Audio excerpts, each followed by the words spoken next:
بسم اللہ الرحمن الرحیم۔ دروس البلاغہ کا الباب الخامس ہے فی الاطلاق والتقیید، سبق نمبر 8 میں خوش آمدید۔ آج کے سبق کے اندر ہم عطف بیان اور عطف نسخ سے تقیید کے بارے میں پڑھیں گے۔ عبارت دیکھ لیں۔ وعطف البیان یکون لمجرد التوضیح نحو اقسم باللہ ابو حفص عمر او للتوضیح مع المدح نحو جعل اللہ الکعبۃ البیت الحرام قیاما للناس ویکفی فی التوضیح ان یوضح الثانی الاول عند الاجتماع وإن لم يكن أوضح منه عند الانفراد كعلي زين العابدين والأسجد الذهبي۔ وعطف النسخ يكون للأغراض التي توديها أحرف العطف كالترتيب مع التعقيب في الفاء ومع التراخي في ثم۔ ترجمہ دیکھ لیں۔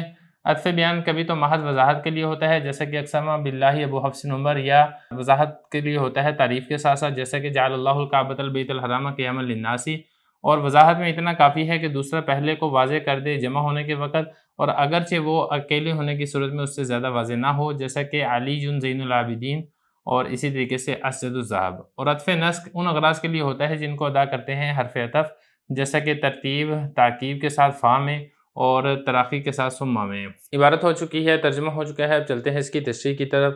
حکم مطلق بھی ہوتا ہے، مقید بھی ہوتا ہے۔ حکم کو مقید مختلف طریقوں سے کیا جاتا ہے۔ ایک طریقہ یہ ہے کہ توابع کے ذریعے سے حکم کو مقید کیا جاتا ہے۔ توابع کی تعریف ہم نے گزشتہ سبق میں پڑھ لی ہے۔ گزشتہ سبق کے اندر تابع کی ایک قسم نعت یعنی صفت کے بارے میں پڑھ لیا ہے۔ آج کے سبق کے اندر ہم تابع کی مزید 2 قسمیں پڑھیں گے، ان میں سے ایک ہے عطف بیان اور دوسرا ہے عطف نسخ۔ عطف بیان اور عطف نسخ کے ذریعے سے بھی حکم کو مقید کیا جاتا ہے۔ سب سے پہلے بات کر لیتے ہیں عطف بیان کی۔ دیکھیں، عطف بیان وہ تابع ہوتا ہے جو صفت تو نہیں ہوتا ہے لیکن اپنے مطبوع کو واضح کر دیتا ہے، اور اصل میں یہ مطبوع کے 2 مشہور ناموں میں سے جو ایک مشہور نام ہے یہ وہ ہوتا ہے۔ یعنی جو مطبوع ہے اس کے 2 نام ہوتے ہیں، ایک ان میں سے علم ہوتا ہے، دوسری کنیت ہوتی ہے، اور علم اور کنیت میں سے ایک مشہور ہوتا ہے اور دوسرا غیر مشہور ہوتا ہے۔ تو جو ان میں سے مشہور ہوتا ہے اس کو عطف بیان کہا جاتا ہے۔ یہ علم بھی ہو سکتا ہے اور اسی طریقے سے یہ کنیت بھی ہو سکتی ہے۔ یعنی اگر علم زیادہ مشہور ہے تو علم عطف بیان بنے گا، اگر کنیت زیادہ مشہور ہے تو پھر اس صورت کے اندر کنیت عطف بیان بنے گی۔ عطف بیان کی آپ نے تعریف سمجھ لی ہے۔ اب یہاں پر یہ سمجھیں کہ عطف بیان کے ذریعے سے بھی حکم کو مقید کیا جاتا ہے۔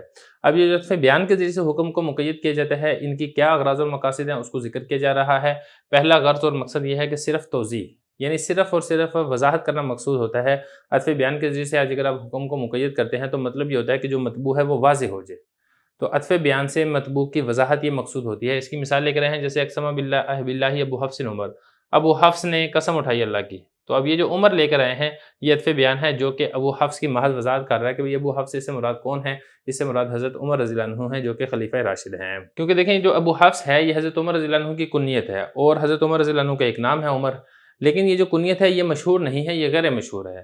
تو یہ جو حضرت عمر رضی اللہ عنہ کا نام مبارک ہے یہ مشہور ہے، تو لہذا اگر صرف ابو حفص کہا جاتا تو پتہ نہیں چلنا تھا کہ اس سے مراد کون ہے۔ تو یہ جو عمر ہے، عمر نے آگے پھر ابو حفص کی وضاحت کر دی کہ اس سے مراد حضرت عمر رضی اللہ عنہ ہیں۔ او للتوضیح مع المدح، عطف بیان لانے کا دوسرا مقصد ایک تو یہ ہے کہ مطبوع کی وضاحت ہو جائے، اور وضاحت کے ساتھ ساتھ اس کی حمد و ثنا یہ بھی ہو جائے، یعنی اس کی تعریف ہو جائے، اس کی مدح ہو جائے۔ اس مقصد کے لیے بھی عطف بیان کو لایا جاتا ہے۔ اب اس کی مثال دیکھیں، جیسے اللہ تعالیٰ قرآن مجید میں ارشاد فرماتے ہیں جعل اللہ الکعبۃ البیت الحرام قیاما للناس، اللہ تعالیٰ نے کعبہ جو کہ بیت حرام ہے اس کو لوگوں کے قیام کا ذریعہ بنایا ہے۔ اب اس میں سمجھنے کی بات یہ ہے کہ جو الکعبہ ہے یہ مطبوع ہے، اور البیت الحرام یہ اس کا عطف بیان ہے۔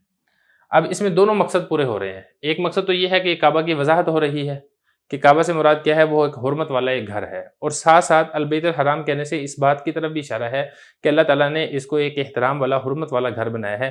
اس پہ فسق و فجور، لڑائی جھگڑا، قتل و غارت کرنا یہ سب حرام ہے، اور بیت الحرام میں داخل ہونے والا جو شخص ہے وہ مامون ہو جاتا ہے، محفوظ ہو جاتا ہے۔ تو وضاحت بھی ہو رہی ہے اپنے مطبوع کی، اور ساتھ ساتھ اس کی حمد و ثنا یہ بھی کی جا رہی ہے۔ ویکفی فی التوضیح یوضح الثانی، دیکھیں عطف بیان کے بارے میں ہم نے پڑھا تھا کہ یہ اپنے مطبوع کی توضیح یعنی وضاحت کے لیے آتا ہے۔ تو وضاحت کے لیے کیا ضروری ہے؟ وضاحت کے لیے اتنا ضروری ہے کہ جب عطف بیان اپنے مطبوع کے ساتھ آئے تو اپنے مطبوع کو واضح کر دے۔ بذات خود عطف بیان کا مطبوع سے زیادہ واضح ہونا یہ لازم اور ضروری نہیں ہے۔ مثال دیکھ لیں تاکہ بات سمجھنی آسان ہو جائے، جیسا کہ علی زین العابدین، اب یہ علی مطبوع ہے اور زین العابدین یہ اس کے لیے عطف بیان ہے۔ اب زین العابدین یہ ایسا نہیں ہے کہ حضرت علی سے زیادہ واضح ہے، زیادہ مشہور ہے، جو کہ حضرت علی زین العابدین ہیں۔ جب یہ زین العابدین علی کے ساتھ آئے گا تو پھر علی کی یہ وضاحت کر دیں گے، لیکن اگر آپ دونوں کو علیحدہ علیحدہ کریں تو پھر زین العابدین علی سے زیادہ واضح نہیں ہے۔ یہ اسی طریقے سے الاسجد والذہب، اب یہاں پہ دیکھیں یہ اسجد یہ مطبوع ہے اور ذہب یہ اس کے لیے تابع ہے، تو جب یہ دونوں اکٹھے ہوں گے تو ذہب یہ الاسجد کی وضاحت کر دے گا۔ ایسا نہیں ہے کہ یہ جو ذہب ہے یہ الاسجد سے بذات خود زیادہ واضح ہے، تو یہ بتا رہے ہیں کہ ویکفی فی التوضیح جو عطف بیان اپنے مطبوع کی وضاحت کرتا ہے تو وضاحت کرنے میں اتنی بات کافی ہے کہ جو دوسرا یعنی جو عطف بیان ہے وہ پہلے کی وضاحت کر دے اجتماع کے وقت، یعنی مطبوع اور تابع دونوں کے اکٹھے ہونے کے وقت، وَإِن لَّمْ يَكُنْ أَوْضَحَ مِنْهُ اگرچہ جو تابع ہے وہ زیادہ واضح نہ ہو منہ اس سے اپنے مطبوع سے عند الانفرادی الگ آنے کی صورت میں، جیسا کہ اگر آپ الگ الگ لکھتے ہیں، ایک طرف آپ نے لکھ دیا علی، ایک طرف آپ نے لکھ دیا زین العابدین، تو یہ جو زین العابدین ہے یہ علی سے زیادہ واضح نہیں ہے، لیکن جب آپ زین العابدین کو حضرت علی کے نام کے ساتھ ذکر کریں گے تو پھر یہ جو زین العابدین ہے یہ حضرت علی کی وضاحت کر دیں گے۔ اور اسی طریقے سے ہے الاسد الذهب و عطف النسق، یہ عطف بحرف ہی ہوتا ہے۔ عطف بحرف کے بارے میں آپ کو تفصیل سے بتاؤں گا۔ سب سے پہلے یہ سمجھ لیں کہ اس کو نسق کیوں کہا جاتا ہے۔ یہ اصل میں عربوں کا ایک قول ہے ثغر نسق، یہ اس سے لیا گیا ہے، یہ اس وقت کہا جاتا ہے جب دانت بالکل برابر اور مساوی ہوں۔ تو عطف نسق میں بھی ایسا ہی ہوتا ہے کہ جو عطف بحرف ہے وہ اپنے مطبوع کو اعراب کے اعتبار سے بالکل مساوی اور برابر کر دیتا ہے، اس لیے عطف بحرف کو عطف نسق کہا جاتا ہے۔ لیکن عطف بحرف یہ وہ تابع ہے جو حرف عطف کے بعد آتا ہے، اور جو نسبت مطبوع کی طرف ہو رہی ہوتی ہے وہی نسبت تابع کی طرف ہوتی ہے، یہ بتانے کے لیے عطف بحرف کا استعمال کیا جاتا ہے۔ اس میں جو مطبوع ہے اس کو معطوف علیہ کہا جاتا ہے اور جو تابع ہے اس کو ہم معطوف کہتے ہیں۔ اس کی مثال ہے جیسے کہ جاءنی زید و عمر۔ اب یہاں پہ دیکھیں یہ جو امر ہے یہ واو حرف عطف کے بعد آ رہا ہے، اور یہ بتانے کے لیے آ رہا ہے کہ جو آنے کی نسبت آپ نے زید کی طرف کی ہے، آنے کی وہی نسبت امر کی طرف بھی ہو رہی ہے۔ وعطف النسق یکون للاغراض التي تؤدیها، عطف نسق ہوتا ہے کہ میں نے آپ کو بتا دیا ہے، عطف بحرف کو کہا جاتا ہے یکون للاغراض التي تؤدیها، یہاں سے بتانا یہ چاہ رہے ہیں کہ عطف بحرف کے ذریعے سے جو حکم کو مقید کیا جاتا ہے یہ ان اغراض اور اسباب کے لیے ہوتا ہے جن کو حروف عاطفہ ظاہر کرتے ہیں۔ مثال کے طور پہ حروف عاطفہ میں سے ایک فا ہے جو ترتیب مع تعقیب کا فائدہ دیتی ہے، تو گویا کہ فا کے ذریعے سے جو عطف کرنا ہوگا وہ ترتیب اور تعقیب کے لیے ہوگا، یعنی ایک کے پہلے ایک آیا اور پھر اس ایک کے بعد دوسرا آیا، جیسا کہ اس کی مثال ہے جاءنی زید فعمر۔ اب اس کے اندر ایک ترتیب ہے اور دوسرا تعقیب ہے۔ ترتیب تو آسان ہے کہ پہلے زید آیا ہے اور اس کے بعد پھر عمر آیا ہے، اور تعقیب بھی ہے۔ تعقیب کا مطلب یہ ہے کہ زید کے فوراً بعد عمر آ گیا ہے بغیر کسی قسم کی تاخیر کے۔ تو اب یہ جو معنی بیان ہو رہا ہے ترتیب مع تعقیب کا، یہ کون بتا رہا ہے؟ یہ بتا رہا ہے فا حرف عطف۔ اسی طریقے سے حروف عاطفہ میں سے ایک ثم ہے، یہ ترتیب کے لیے تو آتا ہے لیکن اس کے اندر تعقیب نہیں ہوتا بلکہ ترتیب ہوتا ہے تراخی کے ساتھ، یعنی پہلے ایک آیا ہے پھر دوسرا ہے، یہ تو ہے ترتیب، لیکن اس میں فوراً بعد نہیں آتا کہ پہلے کے بعد فوراً بعد دوسرا آ گیا جیسا کہ فا کے اندر ہوتا ہے، بلکہ اس کے اندر یہ ہوتا ہے کہ پہلے ایک آیا ہے اور اس کے بعد پھر مہلت کے ساتھ تھوڑی تاخیر کے ساتھ پھر دوسرے والا آیا ہے۔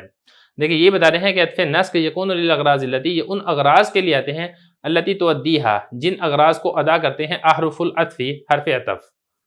یہ احرف یہ اسی حرف کی جمع ہے، جیسا کہ ترتیب تعقیب کے ساتھ یہ ہوتا ہے فا کے اندر، مثال میں نے آپ کو دے دی ہے۔ ومع التراخی فی ثم، اور ترتیب مع التراخی یہ ہوتا ہے کس میں؟ ثم حرف عطف کے اندر، مثال وہی ہے اس کی جاءنی زید ثم عمر، یا آپ اس کے علاوہ کوئی اور بھی مثال اس کی کر سکتے ہیں۔ اب اس میں جو توابع ہے، توابع میں سے ایک قسم رہ گئی ہے بدل، مختصر سا سبق ہے وہ ہم انشاءاللہ اس سے آگے پڑھیں گے۔